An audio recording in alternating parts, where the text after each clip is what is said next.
हृद्याय शुद्धविद्याय मध्वाय च नमो नमः। नारायणाय परिपूर्णगुणार्णवाय विश्वोदय स्थितिलयो नीतिप्रदाय ज्ञानप्रदाय विबुधासुरसौख्यदुःखसत्कारणाय वितताय नमो नमस्ते। श्रीगुरुभ्यो नमः। हरि ओಂ। ಹಿಂದಿನ ಪಾಠದಲ್ಲಿ ನಾವು ಕಂಡಂತೆ ಆ ಪ್ರದ್ಯುಮ್ನ ಮತ್ತು ಸಾಂಬ ಕೃಷ್ಣ ಪುತ್ರರು ಅವರಿಬ್ಬರು ಕೂಡ ವಿಶೇಷವಾಗಿ ನಾಗಲೋಕಕ್ಕೆ ಹೋಗ್ತಾರೆ. ಅಲ್ಲಿ ಇದ್ದಂತಹ ಅನೇಕ ನಾಗಗಳನ್ನು ತಮ್ಮ ಬಾಣಗಳ ಮೂಲಕ ಸೋರಿಸಿ ಅವರಿಂದ ಪೂಜಿತರಾಗ್ತಾರೆ. ಅದಾದ ಮೇಲೆ ಗಗನಗಾಮಿಯಾದಂತಹ ಆಕಾಶದಲ್ಲಿ ಸಂಚಾರ ಮಾಡುವಂತಹ ಅದ್ಭುತವಾದಂತಹ ರಥದಿಂದಾಗಿ ಸ್ವರ್ಗಲೋಕಕ್ಕೆ ಹೋಗ್ತಾರೆ. ಅಲ್ಲಿ ಈ ಜಯಂತ ಮತ್ತು ವೃಷಭ ಅಂದ್ರೆ ಇಂದ್ರನ ಮಕ್ಕಳು ಈ ಪ್ರದ್ಯುಮ್ನ ಮತ್ತು ಸಾಂಬರ್ ಅಪ್ಪ ಕೃಷ್ಣ ನಮ್ಮ ಅಪ್ಪನನ್ನು ಸೋಲಿಸಿದ್ದಾನೆ, ಹಾಗಾಗಿ ನಾವು ಇವತ್ತು ಅವರ ಮಕ್ಕಳನ್ನು ಸೋಲಿಸಬೇಕು ಅಂತ ಈ ಪ್ರದ್ಯುಮ್ನ ಮತ್ತು ಸಾಂಬರ ಮೇಲೆ ಯುದ್ಧಕ್ಕೆ ಅಂತ ಬರ್ತಾರೆ. ಆವಾಗ ಪ್ರದ್ಯುಮ್ನ ಮತ್ತು ಸಾಂಬರು ಆ ಜಯಂತ ಮತ್ತು ವೃಷಭನನ್ನ ಸೋಲಿಸ್ತಾರೆ. ಹಾಗಿದ್ದರೂ ಕೂಡ ಜಯಂತ ಮತ್ತು ವೃಷಭರು ಅವರೇ ಸಾಮಾನ್ಯ ಪರಾಕ್ರಮಶಾಲಿಗಳು. ಹಾಗಾಗಿ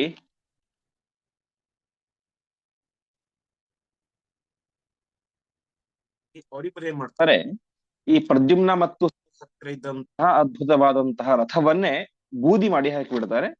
ಆವಾಗ ಮತ್ತೆ ಎಲ್ಲ ಅವರನ್ನು ಬಾಣಗಳಿಂದಾಗಿ ಓಡಿಸಿ ಈ ದೇವೇಂದ್ರ ತಾನು ಬಂದು ಅವರಿಗೆ ಸತ್ಕಾರವನ್ನು ಮಾಡ್ತಾನೆ, ಕೃಷ್ಣ ಪುತ್ರರು ಎನ್ನುವಂತ ಕಾರಣದಿಂದಾಗಿ. ಮತ್ತೆ ಮುಂದೆ ಅವರು ಆ ಆಕಾಶದಲ್ಲಿ ಪ್ರಯಾಣವನ್ನು ಮಾಡ್ತಾರೆ ಅಂತ ಇಷ್ಟು ವಿಚಾರ ಆಗಿತ್ತು. ಮುಂದೆ ಆ ಕೃಷ್ಣ ಪರಮಾತ್ಮ ಸಂಸಾರವನ್ನು ಹೇಗೆ ಮಾಡ್ತಿದ್ದಾನೆ ಅಂತ ನೋಡುವ ಕಾರಣಕ್ಕೋಸ್ಕರ ನಾರದರು ದ್ವಾರಕ ಪಟ್ಟಣಕ್ಕೆ ಬರ್ತಾರೆ. ಅದ್ಭುತವಾದಂತಹ ಆ ಪರಮಾತ್ಮನ ಸಂಸಾರ 16,108 ಮನೆಗಳು, ಅವುಗಳಲ್ಲಿ 16,108 ರೂಪಗಳಿಂದಾಗಿ ಪರಮಾತ್ಮ ಪ್ರತ್ಯೇಕವಾಗಿ ಒಬ್ಬೊಬ್ಬರ ಜೊತೆಗೆ ವಿಹಾರವನ್ನು ಮಾಡ್ತಾ ಇದ್ದಾನೆ ಅಂತ ಅದನ್ನು ನೋಡಿ ಅವರು ಸುವಿಸ್ಮಿತರಾಗಿ ಮುಂದೆ ಇಂದ್ರಪ್ರಸ್ಥಕ್ಕೆ ಬರ್ತಾರೆ. ಅಲ್ಲಿ ಪಾಂಡವರವರು ಸತ್ಕಾರವನ್ನು ಮಾಡ್ತಾರೆ ಅಂತ ಇಷ್ಟು ವಿಚಾರ ಆಗಿತ್ತು. ಇಂದು 151ನೇ ಶ್ಲೋಕದಿಂದಾಗಿ ಪ್ರಾರಂಭ. ಸ ಆಜ್ಞೆಯ ಬ್ರಹ್ಮಣಃ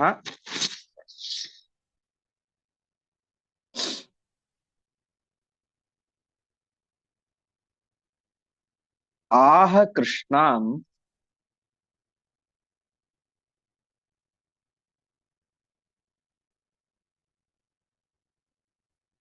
ಕ್ರಮಾತ್ ಕರ್ತುಂ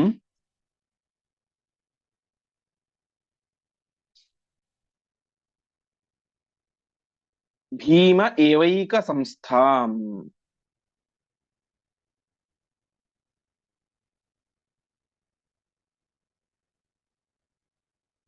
ಅನ್ಯಾ ದೇವೀಃ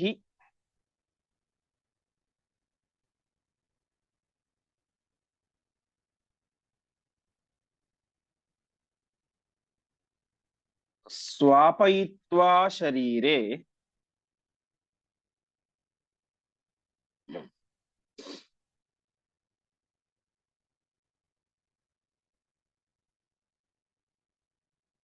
ತಸ್ಯಾಹ ಭಾರತ್ಯಾಹ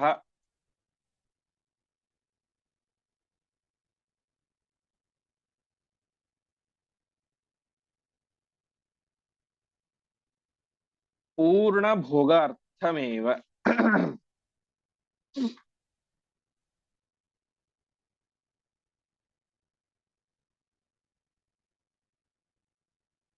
ಪದಚ್ಛೇದ.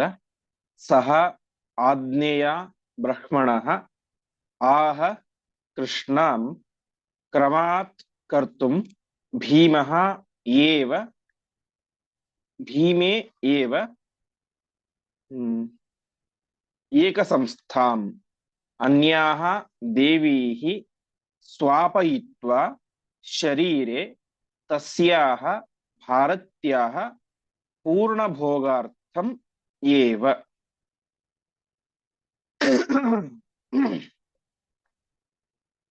ಇದೊಂದು ವಿಶಿಷ್ಟವಾದಂತಹ ಪ್ರಸಂಗ.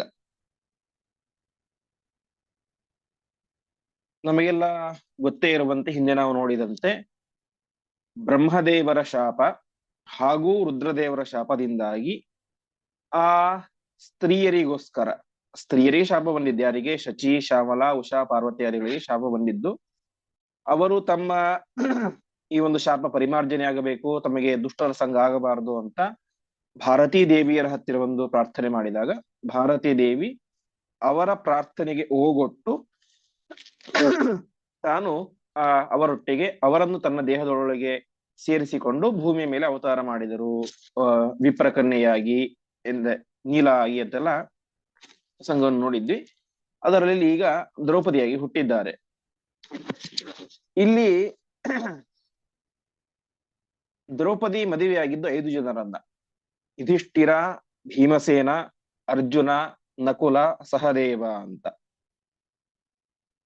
ಹೀಗೆ 5 ಜನ ಪತ್ನಿಯರು, 5 ಜನ ಪತಿಯರು.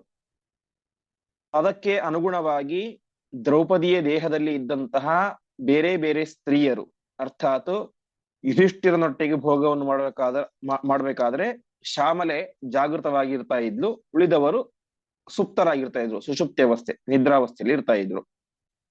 ಇನ್ನು ಭೀಮನೊಟ್ಟಿಗೆ ಭೋಗವನ್ನು ಮಾಡ್ಬೇಕಾದ್ರೆ ಭಾರತೀ ದೇವಿನ ಮಾತ್ರ ಎಚ್ಚರವಾಗಿರ್ತಾ ಇದ್ರು, ಉಳಿದವರು ಸುಪ್ತರಾಗಿರ್ತಾ ಇದ್ರು. ಅರ್ಜುನನೊಟ್ಟಿಗೆ ಭೋಗವನ್ನು ಮಾಡ್ಬೇಕಾದ್ರೆ ಶಚೀದೇವಿ, ನಕುಲ ಸಹದೇವರೊಟ್ಟಿಗೆ ಭೋಗವನ್ನು ಮಾಡ್ಬೇಕಾದ್ರೆ ಉಷಾದೇವಿಯರು. ಹೀಗೆ ಇಷ್ಟು ವ್ಯವಸ್ಥೆ ನಮಗೆಲ್ಲ ಗೊತ್ತೇ ಇದೆ.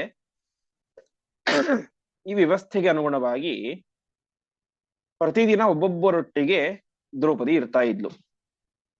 ಒಂದು ದಿನ ಯುಧಿಷ್ಠಿರನೊಟ್ಟಿಗೆ, ಮರುದಿನ ಭೀಮಸೇನ ದೇವರೊಟ್ಟಿಗೆ, ಮರುದಿನ ಅರ್ಜುನ, ಅದಾದ ಮೇಲೆ ನಕುಲ, ಸಹದೇವ, ಒಂದೊಂದು ದಿನ ಪ್ರತ್ಯೇಕವಾಗಿ, ಮತ್ತೆ ಪುನಃ ಯುಧಿಷ್ಠಿರ ಅಂತ. ಹೀಗೆ 5 ದಿನಗಳ ಪರ್ಯಾಯದ ವ್ಯವಸ್ಥೆಯನ್ನ ಎಲ್ಲರ ಸಹಮತದೊಂದಿಗೆ ಅವರು ಮಾಡಿಕೊಂಡಿದ್ರು. ಈ ರೀತಿ ಇರ್ತಾ ಇತ್ತು. ಈ ಸಂದರ್ಭದಲ್ಲಿ ಬ್ರಹ್ಮದೇವರಿಗೆ ಒಂದು ವಿಚಾರ ಬಂತು. ಇಷ್ಟು ದಿವಸಗಳ ಕಾಲ ಈ 5 ಜನರು ಕೂಡ ದಿನಕ್ಕೊಬ್ಬರಂತೆ ದ್ರೌಪದಿಯೊಟ್ಟಿಗೆ ಸಂಸಾರವನ್ನು ಮಾಡಿದ್ದಾರೆ. ಈ ಸಂಸಾರ ಇಲ್ಲಿಗೆ ಸಾಕು ಎನ್ನುವಂತಹ ಸಂಕಲ್ಪ ಬ್ರಹ್ಮದೇವರ ಮನಸ್ಸಿನಲ್ಲಿ ಮೂಡಿತು. ಈ ವ್ಯವಸ್ಥೆ, ಈ ಭೋಗ ಇಲ್ಲಿಗೆ ಸಾಕು. ಇನ್ನು ಮುಂದೆ ಈ ಭಾರತೀ ದೇವಿಯರು ಅರ್ಥಾತ್ ದ್ರೌಪದಿ ದೇವಿಯರು ಪೂರ್ಣವಾಗಿ ಭೀಮಸೇನ ದೇವರೊಟ್ಟಿಗೇನೆ ಭೋಗವನ್ನ ಮಾಡಬೇಕು. ಯಾಕೆ? ಅವರ ಶಾಪ ಕೊಟ್ಟಿದ್ಯಾರ ಅವರಿಗೆ, ನಿಮಗೆ ಮನುಷ್ಯ ಜನ್ಮ ಬರ್ಲಿ ಅಂತೆಲ್ಲ ಬ್ರಹ್ಮದೇವರೇ ಕೊಟ್ಟಿದ್ದು. ಹಾಗಾಗಿ ಮುಂದೆ ಅದಕ್ಕೆ ರುದ್ರದೇವರು ಇನ್ನೊಂದು ಶಾಪ ಸೇರಿತ್ತು. ಮೂಲತಃ ಅದು ಬ್ರಹ್ಮದೇವರ ಶಾಪ. ಹೀಗೆ ಬ್ರಹ್ಮದೇವರೇ ಶಾಪ ಕೊಟ್ಟಿದ್ರು. ಹಾಗಾಗಿ ಆ ಶಾಪದ ಅವಧಿ ಇಲ್ಲಿ ಮುಗಿಲಿಕ್ಕೆ ಬಂದಿದೆ ಅಂತ ಬ್ರಹ್ಮದೇವರಿಗೆ ಗೊತ್ತಾಯಿತು. ಹಾಗಾಗಿ ಅವರ ಮನಸ್ಸಿನಲ್ಲಿ ಒಂದು ಸಂಕಲ್ಪ ಮೂಡಿತು. ಇನ್ನು ಮುಂದೆ ದ್ರೌಪದಿ ದೇವಿ ಇಷ್ಟು ದಿವಸ ಮಾಡಿದಂತೆ 5 ಜನರೊಟ್ಟಿಗೂ ಕೂಡ ಸಂಸಾರವನ್ನ ಮಾಡುವುದು ಬೇಡ. ಅರ್ಥಾತ್ ಇನ್ನು ಮುಂದೆ ದ್ರೌಪದಿ ದೇವಿ 5 ಜನರೊಟ್ಟಿಗೆ ಸಂಸಾರವನ್ನು ಮಾಡೋದೇ ಬೇಡ, 5 ಜನರಿಗೆ ಪತ್ನಿಯಾಗಿರೋದು ಬೇಡ. ಮತ್ತೇನು? ಭೀಮಸೇನ ದೇವರಿಗೆ ಮಾತ್ರ ಪತ್ನಿಯಾಗಿದ್ದರೆ ಸಾಕು. ಲೋಕದ ದೃಷ್ಟಿಯಲ್ಲಿ ಅವರು ಪತಿಪತ್ನಿಯರು 5 ಜನ. ಆದರೆ ಆಂತರಿಕವಾಗಿ ವ್ಯವಸ್ಥೆಯಲ್ಲಿ ಭೀಮಸೇನ ದೇವರೊಟ್ಟಿಗೆ ಮಾತ್ರ ಇರಬೇಕು ಅಂತ ಅವರೇ ಮಾಡ್ತಾ ಇದ್ದಾರೆ. ನಾರದರಿಗೆ ಒಂದು ಮಾತನ್ನು ಹೇಳಿ ಕಳಿಸಿದರು ಅಂತ ಒಟ್ಟು ಈ ಶ್ಲೋಕದ ತಾತ್ಪರ್ಯ. ಅದ್ಯಾಕೆ ಆ ರೀತಿ ಮಾಡಿದ್ರು ಅಂತಂದ್ರೆ ಭಾರತ್ಯ ಪೂರ್ಣ ಭೋಗಾರ್ಥಮೇವ. ಭಾರತೀ ದೇವಿಯರಿಗೆ ಈ ಯಾವುದ ಶಾಪವೂ ಕೂಡ ಇಲ್ಲ, ಮನುಷ್ಯರಾಗಿ ಭೂಮಿಯ ಮೇಲೆ ಹುಟ್ಟುವಂತಹ ಅನಿವಾರ್ಯತೆ ಕೂಡ ಇಲ್ಲ. ಹಾಗಿದ್ದರೂ ಕೂಡ ಆ 4 ಜನರ ಮೇಲಿನ ಕಾರುಣ್ಯದಿಂದಾಗಿ ಶಚಿ, ಭಾರತಿ, ಉಷಾ, ಶ್ಯಾಮಲೆ ಮತ್ತು ಪಾರ್ವತಿ ದೇವಿಯರ ಮೇಲಿನ ಕಾರುಣ್ಯದಿಂದಾಗಿ ಅವರು ಬಂದು ಪ್ರಾರ್ಥನೆ ಮಾಡಿದರು ಎನ್ನುವಂತಹ ಒಂದೇ ಒಂದು ಹಿನ್ನೆಲೆಯಲ್ಲಿ ತಾನು ಭೂಮಿ ಮೇಲೆ ಅವತಾರ ಮಾಡಿದರು ಹಿಂದಿನ ಜನ್ಮಗಳಲ್ಲಿ. ಹಾಗಾಗಿ ಆ ಭಾರತೀ ದೇವಿಯರಿಗೆ ಈಗ ಪೂರ್ಣವಾದಂತಹ ಭೋಗ ದೊರೀತಾ ಇಲ್ಲ. ಯಾಕೆಂದ್ರೆ 5 ಜನ ಪತಿಯರಿದ್ದಾರೆ. ಅಲ್ಲಿ ಇದ್ದಾಗ ಆಯಾಯ ಪತ್ನಿಯರೊಟ್ಟಿಗೆ ಮಾತ್ರ ಸಂಘವನ್ನು ಮಾಡ್ತಾರೆ. ಯುಧಿಷ್ಠಿರನೊಟ್ಟಿಗೆ ಇದ್ದಾಗ ಯುಧಿಷ್ಠಿರ ಶ್ಯಾಮಲನೊಟ್ಟಿಗೆ ಸಂಘವನ್ನು ಮಾಡ್ತಾನೆ. ಆವಾಗ ಭಾರತೀ ದೇವಿಗೆ ಭೋಗ ಇರೋದಿಲ್ಲ. ಹಾಗಾಗಿ ಭಾರತ್ಯಾಹ ಪೂರ್ಣ ಭೋಗಾರ್ಥಮೇವ, ದ್ರೌಪದಿಯ ಒಳಗಡೆ ಇರುವಂತಹ ಭಾರತೀ ದೇವಿಯರಿಗೆ ಪೂರ್ಣವಾದಂತಹ ಭೋಗ ಸಿಗಬೇಕು. ಆ ಪೂರ್ಣವಾದಂತಹ ಭೋಗ ಸಿಗಬೇಕು ಅಂದ್ರೆ ಈ ರೀತಿಯಾದಂತಹ ಒಂದೊಂದು ದಿನ ಒಬ್ಬೊಬ್ಬರ ಜೊತೆಗೆ ಸಂಸಾರ ಮಾಡುವಂತಹ ವ್ಯವಸ್ಥೆ ಇದ್ದರೆ ಅಲ್ಲಿ ಪೂರ್ಣ ಭೋಗ ಸಿಗಲಿಕ್ಕೆ ಸಾಧ್ಯ ಇಲ್ಲ. ಹಾಗಾಗಿ ಪೂರ್ಣ ಭೋಗ ಸಿಗಬೇಕು ಅಂದ್ರೆ ಭೀಮಸೇನ ದೇವರೊಟ್ಟಿಗೆ ಮಾತ್ರ ಅವಳು ಜೀವನ ಪೂರ್ತಿ ಇದ್ದಾಗ ಅವರಿಗೆ ಪೂರ್ಣವಾದಂತಹ ಭೋಗ ಸಿಗುತ್ತೆ. ಆ ಒಂದು ಹಿನ್ನೆಲೆಯಲ್ಲಿ ಭಾರತೀ ದೇವಿಯರಿಗೆ ಪೂರ್ಣವಾದಂತಹ ಆ ಭೋಗವನ್ನು ಸಿಗಬೇಕು ಎನ್ನುವಂತಹ ಹಿನ್ನೆಲೆಯಲ್ಲಿ ನಾರದರ ಮುಖಾಂತರ ಬ್ರಹ್ಮದೇವರು ಒಂದು ವ್ಯವಸ್ಥೆಯನ್ನು ಮಾಡಿ ಹೀಗೆ ಹೇಳಿ ಕಳಿಸಿದರು ಅಂತ ಶ್ಲೋಕದ ಒಟ್ಟು ತಾತ್ಪರ್ಯ. ಇನ್ನು ಪದಾರ್ಥ ನೋಡೋದು ಹೋಗೋದಾದ್ರೆ, ಸ ಆಜ್ಞೆಯ ಬ್ರಹ್ಮಣ, ಬ್ರಹ್ಮದೇವರ ಆಜ್ಞೆಯಂತೆ ನಾರದ ಋಷಿಗಳು ಏನ್ ಮಾಡ್ಬೇಕು, ಕೃಷ್ಣಾಂ ಕ್ರಮಾತ್ ಕರ್ತುಂ ಭೀಮ ಏವೈಕ ಸಂಸ್ಥಾನ್. ಕೃಷ್ಣ ಅಂದ್ರೆ ದ್ರೌಪದಿ ದೇವಿಯರನ್ನ ಕ್ರಮವಾಗಿ ಭೀಮಸೇನ ದೇವರೊಟ್ಟಿಗೆ ಮಾತ್ರ ಇರುವಂತೆ ಮಾಡಬೇಕು. ಏಕ ಸಂಸ್ಥಾಂ, ಭೀಮ ಏಕ ಸಂಸ್ಥಾಂ, ಭೀಮಸೇನ ದೇವರೊಟ್ಟಿಗೆ ಮಾತ್ರ ಇರುವಂತೆ ಮಾಡಬೇಕು. ಅದು ಕೂಡ ಹೇಗೆ, ಸಡನ್ ಆಗಿ ಇವತ್ತು ಹೋಗಿ ನಾಳೆ ನೀವ್ಯಾರು ಕೂಡ ಸಂಸಾರ ಮಾಡಬಾರದು, ದ್ರೌಪದಿ ದೇವಿ ಮುಂದೆ ಭೀಮಸೇನರೊಟ್ಟಿಗೆ ಮಾತ್ರ ಇರ್ತಾಳೆ ಅಂತ ಹೇಳ್ಬಿಟ್ರೆ ಅದು ಅವ್ಯವಸ್ಥೆ ಆಗಿಬಿಡುತ್ತೆ. ಅದು ಯಾರಿಗೂ ಇಷ್ಟವೂ ಕೂಡ ಆಗೋದಿಲ್ಲ, ಅದು ಸರಿಯೂ ಅಲ್ಲ. ಹಾಗಾಗಿ ಅದು ಒಂದೇ ದಿವಸಕ್ಕೆ ಅದು ಮಾಡ್ಲಿಕ್ಕೆ ಸಾಧ್ಯ ಇಲ್ಲ. ಹಾಗಾಗಿ ಆಚಾರ್ಯರಲ್ಲಿ ಪದಪ್ರಯೋಗ ಮಾಡಿದ್ದು ಕ್ರಮಾತ್ ಕರ್ತುಂ, ಕ್ರಮ ಪ್ರಕಾರವಾಗಿ ಹಂತ ಹಂತ ಹಂತವಾಗಿ ಮಾಡಿಕೊಂಡು ಕೊನೆಗೆ ಮುಂದೆ ಜೀವನ ಪೂರ್ತಿ ಭೀಮಸೇನ ದೇವರು ಮತ್ತು ದ್ರೌಪದಿಯರು ಮಾತ್ರ ಭೋಗವನ್ನು ಮಾಡಬೇಕು. ಹಾಗಾಗಿ ಕ್ರಮಾತ್ ಕರ್ತುಂ, ಕ್ರಮ ಪ್ರಕಾರವಾಗಿ ನಡೆಯಬೇಕು. ಹಾಗಾಗಿ ಅನ್ಯಾಹ ದೇವಿ ಸ್ವಾಪಯಿತ್ವ ಶರೀರೆ, ಅದಾಗಬೇಕಂದ್ರೆ ಏನಾಗ್ಬೇಕು, ಭೀಮಸೇನ ದೇವರೊಟ್ಟಿಗೆ ಮಾತ್ರ ದ್ರೌಪದಿ ಭೋಗ ಮಾಡ್ಬೇಕಂತ ಹೇಳಿದ್ರೆ ಶರೀರದಲ್ಲಿ ಇರುವಂತಹ ಉಳಿದ ದೇವಿಯರು ಶಚಿ, ಶ್ಯಾಮಲ ಮತ್ತು ಉಷಾ ಇವರು ಸ್ವಾಪಯಿತ್ವ, ಸ್ವಾಪ ಅಂದ್ರೆ ಹೇಗೆ, ಶ್ಯಾಮಲೆ ಭೋಗವನ್ನು ಮಾಡ್ಬೇಕಾದ್ರೆ ಉಳಿದ ದೇವಿಯರು ಯಾವ ರೀತಿಯಾಗಿ ಆ ಏನು ಸ್ವಾಪವನ್ನು ಮಾಡಿರ್ತಾರೋ, ಅಭಿಮಾನವನ್ನು ದೇಹದ ಮೇಲೆ ಬಿಟ್ಟಿರ್ತಾರೋ, ನಿದ್ರಾವಸ್ಥೆಗೆ ಜಾರಿರ್ತಾರೋ, ಅದು ಇಲ್ಲಿ ತನಕ 4 ದಿವಸಗಳಿಗೆ ಮಾತ್ರ ಲೆಕ್ಕ. ಶಚಿ 4 ದಿವಸ ಅಭಿಮಾನವನ್ನು ಬಿಟ್ಟಿರ್ತಾಳೆ, ಆ ದೇಹದ ಮೇಲೆ ಅಭಿಮಾನ ತ್ಯಾಗ ಮಾಡಿರ್ತಾಳೆ ಮತ್ತು ನಿದ್ರಾವಸ್ಥೆಯಲ್ಲಿ ಇರ್ತಾಳೆ. ಒಂದು ದಿವಸ ಅವಳು ಜಾಗೃತವಾಗಿ ಇರ್ತಾಳೆ, ಅವತ್ತಿನ ದಿವಸ ಅವಳಿಗೆ ಅರ್ಜುನನೊಟ್ಟಿಗೆ ಭೋಗ. ಇದು 4 ದಿವಸಗಳ ಲೆಕ್ಕ. ಆದರೆ ಇನ್ನು ಮುಂದೆ ಹಾಗಾಗಬಾರದು. ಅವರು ಪರ್ಮನೆಂಟ್ ಆಗಿ ಶಾಶ್ವತವಾಗಿ ಅವರೇನಾಗಿರ್ಬೇಕು, ನಿದ್ರಾವಸ್ಥೆಯಲ್ಲಿ ಇರಬೇಕು. ಅನ್ಯಾಹ ದೇವಿಹಿ ಸ್ವಾಪಯಿತ್ವ ಶರೀರೆ, ಆ ಶರೀರದಲ್ಲಿ ಇರ್ತಾರೆ, ಆದರೆ ಇರುವಂತಹ ಆ ದೇವಿಯರು ಶಾಶ್ವತವಾಗಿ ಆ ಅಭಿಮಾನವ ತ್ಯಾಗವನ್ನ ಮಾಡಬೇಕು.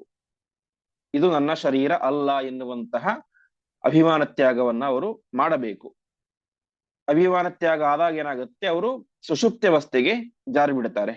ಹೀಗೆ ಅವರು ದ್ರೌಪದಿಯ ಶರೀರದಲ್ಲಿ ಇರುವಂತಹ ಆ ಸ್ತ್ರೀಯರು ಸುಷುಪ್ತ್ಯವಸ್ಥೆಗೆ ಜಾರಿದಾಗ ಅಲ್ಲಿ ಏನಾಗುತ್ತೆ, ಭಾರತೀ ದೇವಿಯರು ಮಾತ್ರ ಜಾಗೃತವಾಗಿ ಇರ್ತಾರೆ. ಹಾಗೆ ಭಾರತೀ ದೇವಿಯರು ಮಾತ್ರ ಜಾಗೃತವಾಗಿದ್ದಾಗ ಭೀಮಸೇನ ದೇವರು ಅವರೊಟ್ಟಿಗೆ ಭೋಗವನ್ನು ಮಾಡ್ತಾರೆ. ಇದರಿಂದಾಗಿ ಭಾರತೀ ದೇವಿಯರಿಗೆ ಪೂರ್ಣ ಭೋಗ ಎಂಬುದು ಸಿಗುತ್ತೆ. ಹೀಗೆ ಅನ್ಯಾಹ ದೇವಿ ಸ್ವಾಪಯಿತ್ವ ಶರೀರೆ ತಸ್ಯಾಹ ಭಾರತ್ಯಾಹ ಪೂರ್ಣ ಭೋಗಾರ್ಥಮೇವ, ಭಾರತೀ ದೇವಿಯರಿಗೆ ಪೂರ್ಣವಾದಂತಹ ಭೋಗ ಸಿಗಬೇಕು ಎನ್ನುವಂತ ಒಂದು ಹಿನ್ನೆಲೆಯಲ್ಲಿ ಇಷ್ಟು ವಿಚಾರವನ್ನ ತಲೆಯಲ್ಲಿ ಇಟ್ಟುಕೊಂಡು ನಾರದರಿಗೆ ಒಂದು ಮಾತನ್ನು ಹೇಳಿ ಕಳಿಸಿದರು ಬ್ರಹ್ಮದೇವರು.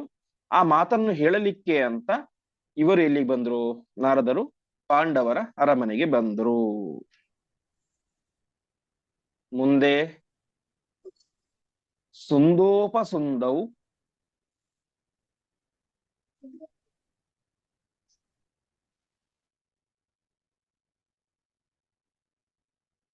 ಭ್ರಾತರೌ ಬ್ರಹ್ಮವಾಕ್ಯಾತ್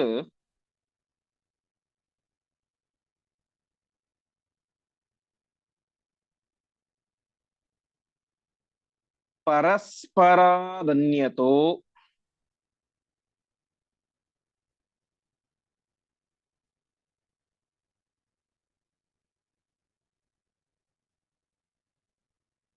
ನೈವ ವಧ್ಯೌ.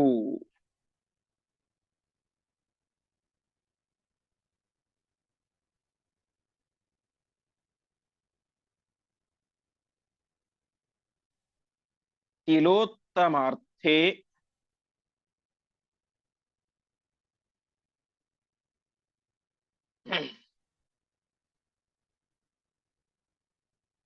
ನಿಹತೌ ಪರಸ್ಪರಂ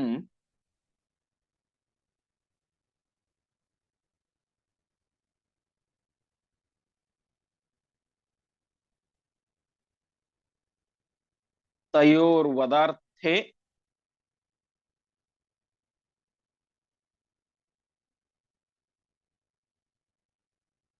ಸೃಷ್ಟಯಾ ತೇನ ದೈತ್ಯೌ.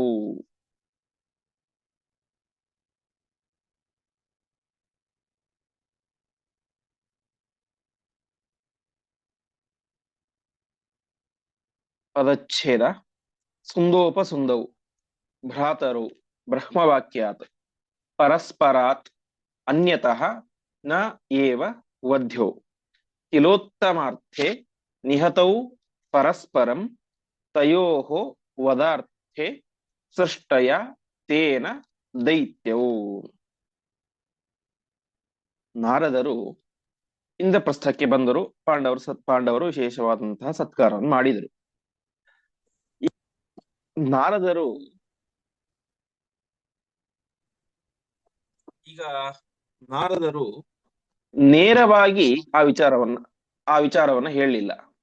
ನಾರದರು ನೇರವಾಗಿ ಆ ವಿಚಾರವನ್ನು ಹೇಳಿಲ್ಲ. ಬ್ರಹ್ಮದೇವರು ಹೇಳಿದಂತಹ ಆ ಪೂರ್ತಿ ವಿಚಾರವನ್ನು ಅವ್ರ ಮುಂದೆ ಡೈರೆಕ್ಟ್ ಆಗಿ ಹೇಳಿಲ್ಲ. ಮತ್ತೆ ಮಾಡಿದರು, ಅದಕ್ಕೊಂದು ಕಥೆಯನ್ನು ಹೇಳ್ತಾರೆ ನಾರದರು. ಏನು ಕಥೆ? ಸುಂದೋಪಸುಂದೌ ಭ್ರಾತರೌ. ಹಿಂದೊಬ್ಬ ಇಬ್ಬರು ಸಹೋದರರಿದ್ದರು, ಸುಂದ ಮತ್ತು ಉಪಸುಂದ ಅಂತ. ಅವರು ಹಿರಣ್ಯಕಶಿಪುವಿನ ವಂಶದಲ್ಲಿ ಬಂದಂತಹ ಮಹಾದೈತ್ಯರು. ಅವರು ಬ್ರಹ್ಮದೇವರನ್ನು ಕುರಿತು ತಪಸ್ಸನ್ನ ಮಾಡ್ತಾರೆ. ತಪಸ್ಸು ಮಾಡಿದಾಗ ವರ ಏನ್ ಕೇಳ್ಬೇಕು ಅಂತಂದ್ರೆ, ನಾವಿಬ್ಬರು ಕೂಡ ಸಾವನ್ನ ಗೆಲ್ಲಬೇಕು, ನಮಗೆ ಸಾವು ಬರಬಾರದು ಅಂತ ಕೇಳಿದರು. ಈ ಬ್ರಹ್ಮದೇವರು ಹೇಳ್ತಾರೆ, ಆ ರೀತಿಯಾದಂತಹ ವರವನ್ನು ಕೊಡ್ಲಿಕ್ಕೆ ನನಗೆ ಸಾಮರ್ಥ್ಯ ಇಲ್ಲ. ನೀವು ಏನಾದ್ರೂ ಕೂಡ ಇದರಿಂದಾಗಿ ಸಾವು ಬರಬಾರದು ಹಾಗೆ ಹೀಗೆ ಅಂತ. ಹೇಗೆ? ಒಂದು ನಿಮಿಷ.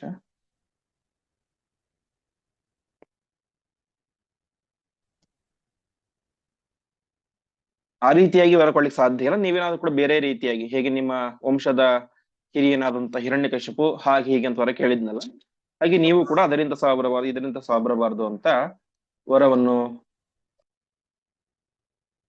ಕೇಳಿ ಅಂತ ಬ್ರಹ್ಮದೇವರು ಹೇಳ್ತಾರೆ. ಈ ರೀತಿಯಾಗಿ ಬ್ರಹ್ಮದೇವರು ಹೇಳಿದಾಗ ಏನಾಗುತ್ತೆ, ಅವರ ಒಂದು ವಿಚಿತ್ರವಾದಂತಹ ವರವನ್ನು ಕೇಳ್ತಾರೆ ಅಂತೆ. ಏನಂತ? ಪರಸ್ಪರಾತ್ ಅನ್ಯತಃ ನೈವ ವಧ್ಯೌ. ನಾವು ಅವಧ್ಯರಾಗಬೇಕು. ನಮಗೆ ಯಾವಾಗ ಸಾವು ಬರಬಹುದು ಅಂತ ಹೇಳಿದ್ರೆ, ನಮಗೆ ಸಾವು ಬಂದ್ರೆ, ಸುಂದನಿಗೆ ಸಾವು ಬಂದ್ರೆ ಅದು ಉಪಸುಂದನಿಂದ ಇರಬೇಕು. ಅರ್ಥಾತ್ ಸುಂದನನ್ನ ಉಪಸುಂದ ಸಂಹಾರ ಮಾಡಿದ್ರೆ ಅವ್ನು ಸಾಯ್ಬೇಕು. ಬೇರೆಯವ್ರು ಏನ್ ಮಾಡಿದ್ರು ಕೂಡ ಸುಂದ ಸಾಯ್ಬಾರ್ದು. ಉಪಸುಂದ ಸತ್ತರು ಕೂಡ ಹೇಗೆ? ಸುಂದ ಬಂದು ಸಂಹಾರ ಮಾಡಿದ್ರೆ ಸಾಯ್ಬೇಕು, ಇಲ್ಲದೆ ಸಾಯ್ಬಾರ್ದು ಅಂತ. ಒಟ್ಟಿನಲ್ಲಿ ಪರಸ್ಪರಾತ್ ಅನ್ಯತಃ ನೈವ ವಧ್ಯವು. ನಮ್ಮನ್ನ ಸಂಹಾರ ಮಾಡಿದರೆ ನಮ್ಮ ಸಹೋದರನೇ ಕೊಲ್ಲಬೇಕು, ಇಲ್ಲದೆ ಹೋದ್ರೆ ನಮಗೆ ಸಾವು ಬರಬಾರದು ಅಂತ. ಅವರಿಗೇನಿತ್ತು ಒಂದು ಭಾವನೆ ಅಂತಂದ್ರೆ, ನಾವಿಬ್ಬರು ಕೂಡ ರಾಮಲಕ್ಷ್ಮಣರಿದ್ದಂತೆ ಭಾರಿ ಪರಸ್ಪರ ಅನ್ಯೋನ್ಯವಾದಂತಹ ಒಂದು ಸಹೋದರ ಸ್ನೇಹ ಉಳ್ಳವರು. ಹಾಗಾಗಿ ನಾವು ಯಾವತ್ತೂ ಕೂಡ ಒಬ್ಬರನ್ನು ಒಬ್ಬರು ಕೊಲ್ಲುವಷ್ಟು ದೀರ್ಘಕಾಲದ ದ್ವೇಷ ಮಾಡ್ಲಿಕ್ಕೆ ಸಾಧ್ಯ ಇಲ್ಲ. ನಾವಿಬ್ಬರು ಕೂಡ ಪರಸ್ಪರ ಅನ್ಯೋನ್ಯವಾಗಿ ಇರುವಂತವ್ರು. ಹಾಗಾಗಿ ನಮಗೆ ಸಾವು ಬರ್ಲಿಕ್ಕೆ ಸಾಧ್ಯ ಇಲ್ಲ ಅಂತ. ನಾ ಕೇಳಿದ್ದೇನು, ನಾವು ಸತ್ತರೆ ಇವನಿಂದಾಗಿ ಸಾಯಬೇಕು ಅಂತ.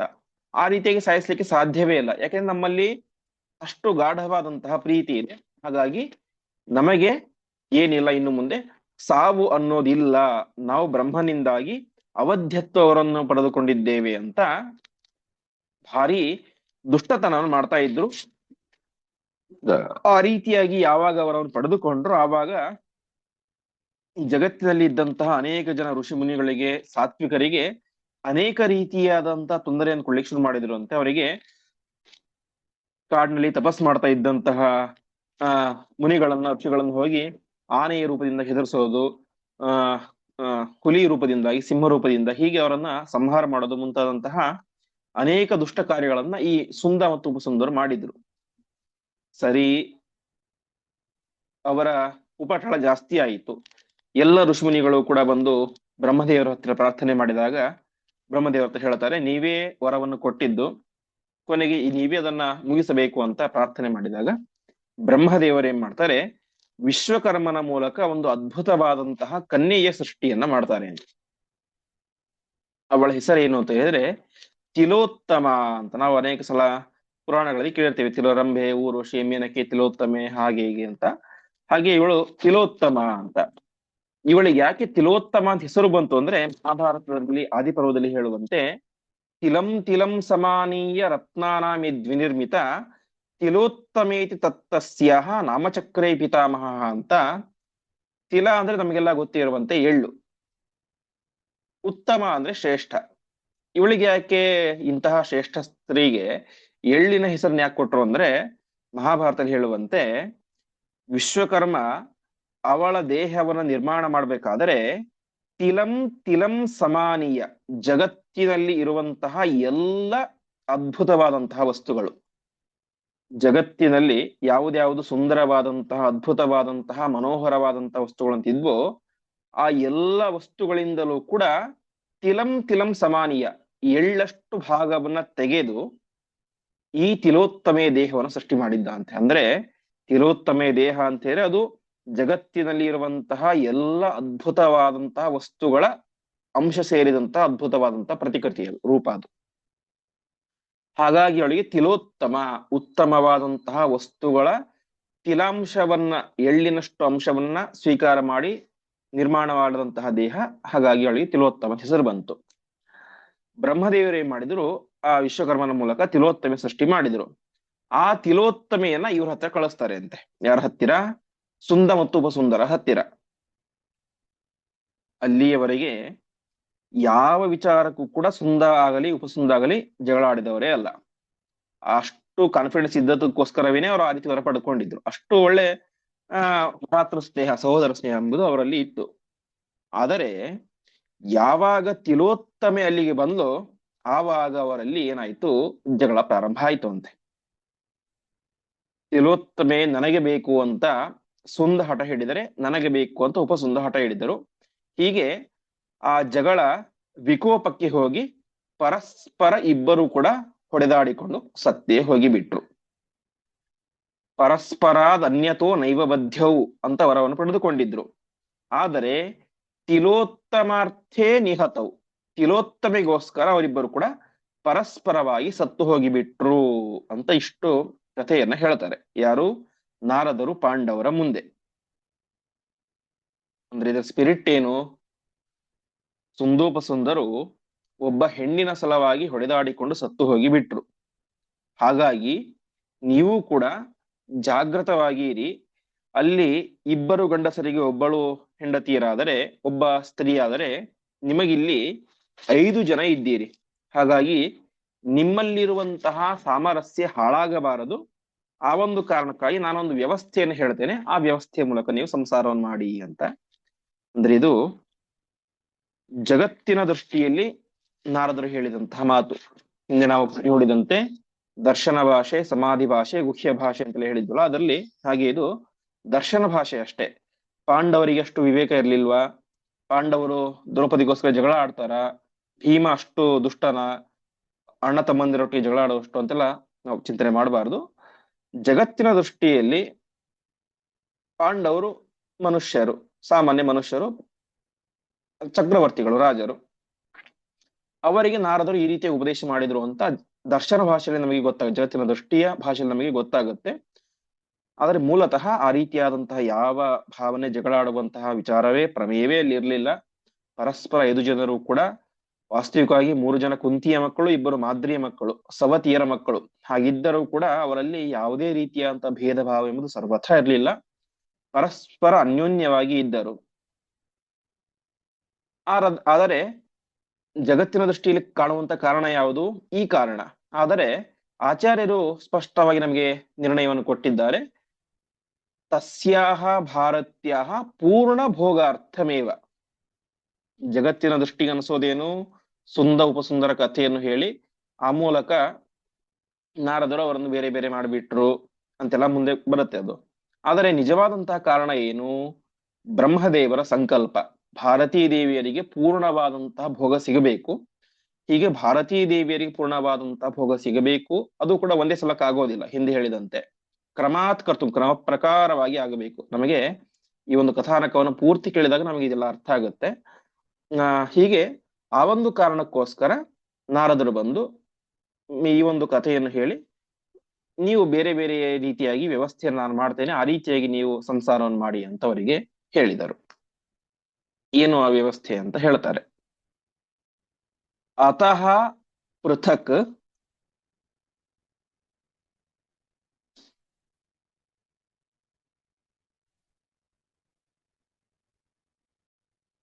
ವತ್ಸರತೋ ಭವತ್ಸು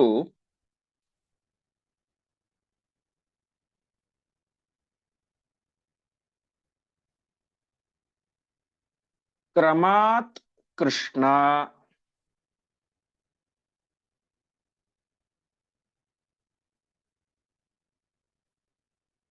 ತಿಷ್ಠತಾಂ ಯೋನ್ಯಯುಕ್ತಾಂ.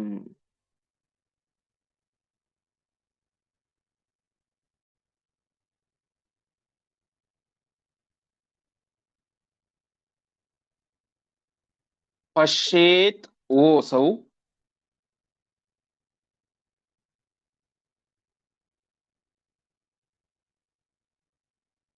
ವತ್ಸರಂ ತೀರ್ಥಯಾತ್ರಾಂ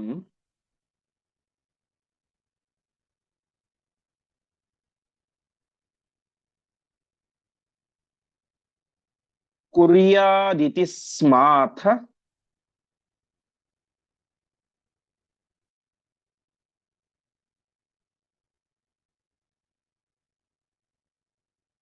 ಚಕ್ರುಸ್ತಥಾ ತೇ.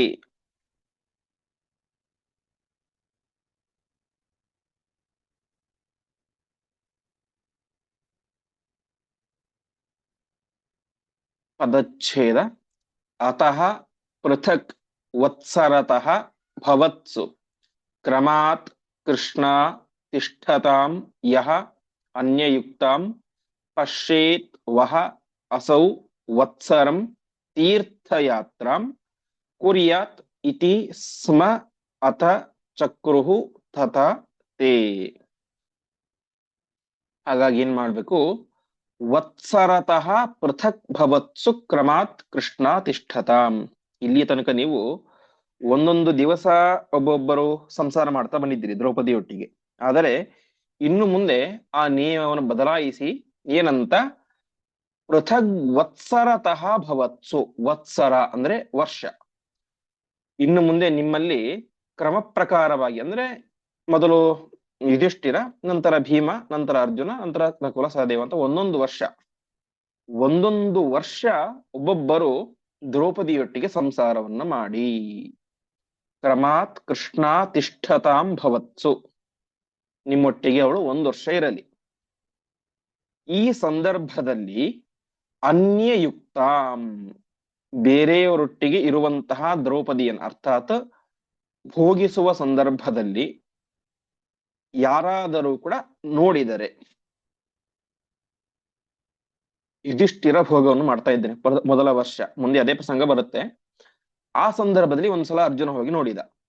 ಅದಕ್ಕೆ ಅವನು 1 ವರ್ಷ ತೀರ್ಥಯಾತ್ರೆ ಮಾಡಬೇಕು ಅಂತ ನಿಯಮ. ಹೀಗೆ ನಾರದರು ಹೇಳ್ತಾ ಇದ್ದಾರೆ, ಅನ್ಯಯುಕ್ತಾಂ ಯಹ ಪಶ್ಯೇತ್. ಇನ್ನೊಬ್ಬರೊಟ್ಟಿಗೆ ಇರುವಾಗ, ದ್ರೌಪದಿ ಇರುವಾಗ ಬೇರೆ ಯಾರಾದರೂ ಕೂಡ ಬಂದು ನೋಡಿದರೆ, ಪಶ್ಯೇತ್, ಆವಾಗ ಆ ಸಂದರ್ಭದಲ್ಲಿ ಅವನು ವತ್ಸರಂ ತೀರ್ಥಯಾತ್ರಾಂ ಕುರ್ಯಾತ್. 1 ವರ್ಷಗಳ ಕಾಲ ಆ ವ್ಯಕ್ತಿ ಬ್ರಹ್ಮಚರ್ಯದಿಂದಾಗಿ ತೀರ್ಥಯಾತ್ರೆ ಮಾಡಬೇಕು. ಒಂದೊಂದು ವರ್ಷ ಒಬ್ಬೊಬ್ಬರು ಭೋಗವನ್ನು ಮಾಡಬೇಕು. ಒಂದು ವರ್ಷ ಒಬ್ಬ ವ್ಯಕ್ತಿ ಭೋಗವನ್ನು ಮಾಡಬೇಕಾದ್ರೆ ಉಳಿದ 4 ಯಾರಾದರೂ ಕೂಡ ಅದನ್ನು ನೋಡಿದರೆ ಆ ತಪ್ಪಿಗೆ ಪ್ರಾಯಶ್ಚಿತ್ತವಾಗಿ ಆ ವ್ಯಕ್ತಿ 1 ವರ್ಷಗಳ ಕಾಲ ತೀರ್ಥಯಾತ್ರೆಯನ್ನ ಮಾಡಬೇಕು ಅಂತ ನಾರದರು ಅಲ್ಲಿ ಬಂದು ಅವರಿಗೆ ಹೇಳಿದರು. ಇಷ್ಟು ಹೇಳಿದಾಗ ಪಾಂಡವರು ಕೂಡ ತಥಾ ಚಕ್ರುಹು, ಸರಿ ನೀವ್ ಹೇಗೆ ಹೇಳ್ತಿರೋ ಹಾಗೆ ಅಂತ ಅದೇ ರೀತಿಯಾದಂತಹ ನಿಯಮವನ್ನ ಮಾಡಿಕೊಂಡರು. ಹೀಗೆ ಒಂದು ದಿವಸ ಒಬ್ಬರೊಟ್ಟಿಗೆ ಎನ್ನುವಂತಹ ಇದ್ದಂತಹ ನಿಯಮ 1 ವರ್ಷಕ್ಕೆ ಅಂತ ಆಯಿತು. ಇದರ ಹಿನ್ನೆಲೆ ಇನ್ನೊಂದು ಅಂಶವು ಕೂಡ ಇದೆ ಎಂಬುದಾಗಿ ಜ್ಞಾನಿಗಳು ಹೇಳ್ತಾರೆ. ಏನಂತ, ಪಾಂಡವರಿಗಿನ್ನು ಸಂತಾನ ಆಗಿಲ್ಲ. ಒಂದು ವೇಳೆ ಇದ್ದಕ್ಕಿದ್ದಂತೆ ಹೋಗಿ ನೀವು ಇನ್ನು ಮುಂದೆ ದ್ರೌಪದಿಯೊಟ್ಟಿಗೆ ಇರಬಾರದು, ಭೀಮನೊಬ್ಬ ಮಾತ್ರ ಇರ್ತಾನೆ ಅಂತ ಹೇಳ್ಬಿಟ್ರೆ ಅವಾಗ ಏನಾಗುತ್ತೆ, ದ್ರೌಪದಿಯಲ್ಲಿ ಸಂತಾನವನ್ನು ಪಡೆಯುವಂತಹ ಅವಕಾಶದಿಂದ ಇವರು ವಂಚಿತರಾಗಿ ಬಿಡ್ತಾರೆ. ಅರ್ಜುನ, ನಕುಲ, ಸಹದೇವ, ಯುಧಿಷ್ಠಿರ. ಹಾಗಾಗಿ 1 ವರ್ಷ ಒಬ್ಬೊಬ್ಬರೊಟ್ಟಿಗೆ ಭೋಗ, ಆ ಸಂದರ್ಭದಲ್ಲಿ ಸಂತಾನ ಉತ್ಪತ್ತಿ, ನಂತರ ಭೀಮನೊಟ್ಟಿಗೆ ಅಲ್ಲಿ ಸಂತಾನ ಉತ್ಪತ್ತಿ. ಹೀಗೆ ಪ್ರತಿಯೊಬ್ಬರೂ ಕೂಡ ದ್ರೌಪದಿಯಲ್ಲಿ ಸಂತಾನ ಪಡಿಬೇಕು. ನಾವು ಮುಂದೆ ಕೇಳ್ತೇವೆ ಉಪಪಾಂಡವರು ಅಂತ. ಆ ಉಪಪಾಂಡವರು ಹುಟ್ಟುವುದು ಈ ಸಂದರ್ಭದಲ್ಲಿ. ಹೀಗೆ ಇಷ್ಟು ವ್ಯವಸ್ಥೆಯನ್ನು ನೀವು ಮಾಡಿಕೊಳ್ಳಬೇಕು, ಇದು ಕಟ್ಟುನಿಟ್ಟಾಗಿರಬೇಕು ಅಂತ ನಾರದರು ಬಂದು ಹೇಳ್ತಾರೆ. ಪಾಂಡವರು ಕೂಡ ಅದೇ ರೀತಿಯಾದಂತಹ ವ್ಯವಸ್ಥೆಯನ್ನ ಮಾಡ್ತಾರೆ. ಇಲ್ಲಿ ಏನಾಗಿದೆ, ನಮಗೆ ಇವತ್ತು ಉಪಲಬ್ಧ ಇರುವಂತಹ ಪಾಠಗಳಲ್ಲಿ ಪ್ರಸಿದ್ಧವಾಗಿ ಔತ್ತರೇಯ ಪಾಠ ಮತ್ತು ದಾಕ್ಷಿಣಾತ್ಯ ಪಾಠ ಅಂತ ಇದೆ. ಅಂದ್ರೆ ನಾರ್ತ್ ಸೈಡ್, ಈ ಕಾಶಿ, ಪ್ರಯಾಗ ಮುಂತಾದಂತಹ ದೊಡ್ಡ ದೊಡ್ಡ ಕ್ಷೇತ್ರಗಳಲ್ಲಿ, ದೊಡ್ಡ ದೊಡ್ಡ ಯೂನಿವರ್ಸಿಟಿಗಳಲ್ಲಿ ಜ್ಞಾನಿಗಳ ಮನೆಯಲ್ಲಿ ಇರುವಂತಹ ಪಾಠ, ಅದು ಔತ್ತರೇಯ ಪಾಠ, ನಾರ್ತ್ ಕಡೆ ಇರುವಂತಹ ಪಾಠ.